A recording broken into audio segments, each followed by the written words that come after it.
किसी ने क्या खूब कहा है, जिस ओर जवानी चलती है उस ओर जवाना चलता है। और आज नेपाल की गलियों में यही हो रहा है। 16 से 25 साल के नौजवान जिन्हें किताबों और कॉलेजों में होना चाहिए था, वो आज सड़कों पर खून से इतिहास लिख रहे हैं। नेपाल की सरकार कहती है सोशल मीडिया बैन करना बेहद ही जरूरी था, लेकिन जनता पूछ रही है क्या लोकतंत्र में इंटरनेट बंद करके जनता की आवाज को दबाया जा सकता है। सच तो ये है कि सोशल मीडिया बैन करना तो बस एक बहाना था। असल वजह भ्रष्टाचार का नंगा नाच, बेरोजगारी का आग और सत्ता की तानाशाही साबित होती है। और याद रखिए, जवानी जब उठ खड़ी होती है तब तानाशाहों की नींव हिल जाती है। सरकार ने अचानक 26 सोशल मीडिया पर बैन लगा दिया। Facebook, Instagram, YouTube, WhatsApp, Twitter, सब पर ताला कस दिया। वजह बताई अफवाह रोकना, लेकिन जनता ने तुरंत समझ लिया ये कोई वजह नहीं, ये बहाना साबित होता है। असली मकसद युवाओं की आवाज को दबाना, भ्रष्टाचार और बेरोजगारी की हकीकत। क्या सरकार अफवाह से डरती है या सच्चाई से? क्या जनता का सवाल पूछना अपराध साबित होता है? क्या इंटरनेट बंद करने से सरकार का पेट भर जाएगा? अब जरा सा सोच के देखिएगा। सोशल मीडिया बैन करना उस बीमार की दवा छुपाने जैसा है जिसकी हालत बिगड़ रही हो और सरकार बीमारी का इलाज नहीं कर पा रही हो, बस इस पे आईना दिखाना ही साबित होता है। नेपोटिज्म यानी नेपो किड्स, नेताओं के बच्चे विदेश में पढ़ाई कर रहे हैं, बड़ी कंपनियों में अच्छे ओहदे पे बैठे हुए हैं, आम जनता के बच्चे बेरोजगारी में लाइन में खड़े हैं। सरकार नौकरी का हालत आपको पता ही है, रिश्वत दो तभी कुछ काम बन पाएगा, वरना सब ऐसे ही चलेगा। और जब जनता ने आवाज उठाई तो सरकार ने कहा ये सब देशद्रोही है।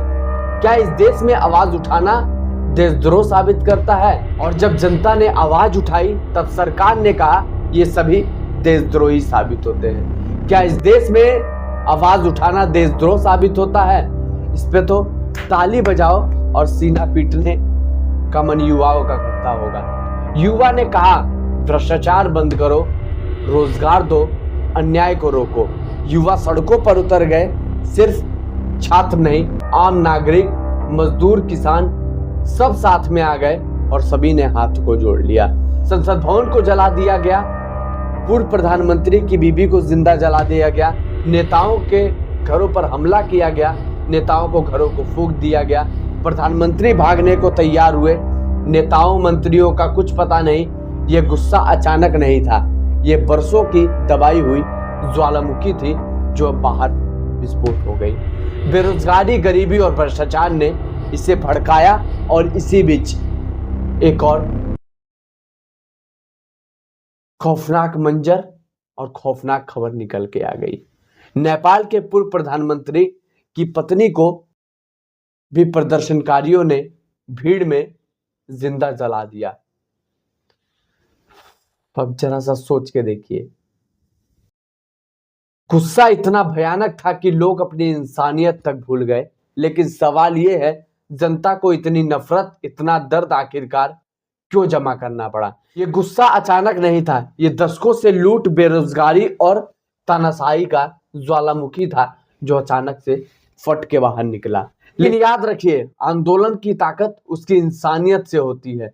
किसी को जिंदा जलाना ये बिल्कुल भी सही नहीं है। लेकिन याद रखिए, आंदोलन की ताकत उसकी इंसानियत में होती है, किसी को जिंदा जलाने में बिल्कुल भी नहीं। ये पूरी तरीके से गलत साबित होता है। अन्याय के खिलाफ लड़ाई जरूरी है, लेकिन नफरत और हिंसा न्याय नहीं लाती बल्कि अराजकता फैलाती है। तानाशाही नहीं चलेगी, गोली नहीं, नौकरी दो। जिस तरीके से 19 से ज्यादा युवाओं को गोलियों से भून दिया गया और वहीं उनको सुला दिया गया।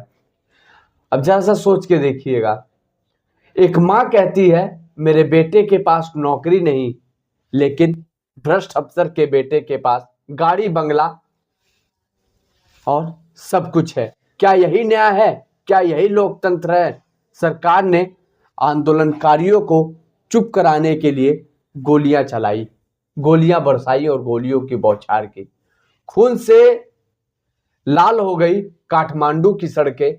एक बच्चा जो स्कूल जा रहा था गोली का शिकार बनकर रोडों पे ही सो गया। क्या लोकतंत्र में बच्चों की लाश पर सत्ता का ताज सजाया जाएगा? क्या कलम से खेलने वाले हाथों में खून देखना ही सरकार चाहती है या फिर सरकार की ताकत है? फिर युवाओं ने कहा तानाशाही नहीं चलेगी, गोली नहीं चलेगी, हमें नौकरी चाहिए। और गोदी मीडिया, उसकी तो बात ही निराली है और आपको पता ही है। इंटरनेट ब्लैकआउट, जनता की आवाज को देशद्रोह साबित करना। लेकिन युवाओं ने कह दिया हम डरने वालों में से बिल्कुल नहीं है। अभी तक बहुत डर के चुप होके रह लिए। रिपोर्ट के मुताबिक यह बताया जा रहा है कि ओली देश छोड़कर वहां से निकल चुके हैं। सवाल यह है क्या नई सरकार सचमुच में बदलेगी या फिर वही भ्रष्टाचार दोहराया जाएगा जिस तरीके से पीछे नेपाल में भ्रष्टाचार दोहराया गया। नेपाल की आग पूरी दुनिया को सबक सिखा रही है, कहीं ये भारत में भी ना हो। भारत में यही हाल, बेरोजगारी, पेपर लीक, महंगाई और नेताओं की तानाशाही। सवाल उठाएं क्या कल को यहां पर सोशल मीडिया बंद कर दिया जाएगा? क्या यहां भी सवाल पूछने के लिए गोलियां दागी जाएंगी? क्या यहां भी जनता की आवाज गुनाह साबित होगी? जिस ओर जवानी चलती है उस ओर जवाना चलता है।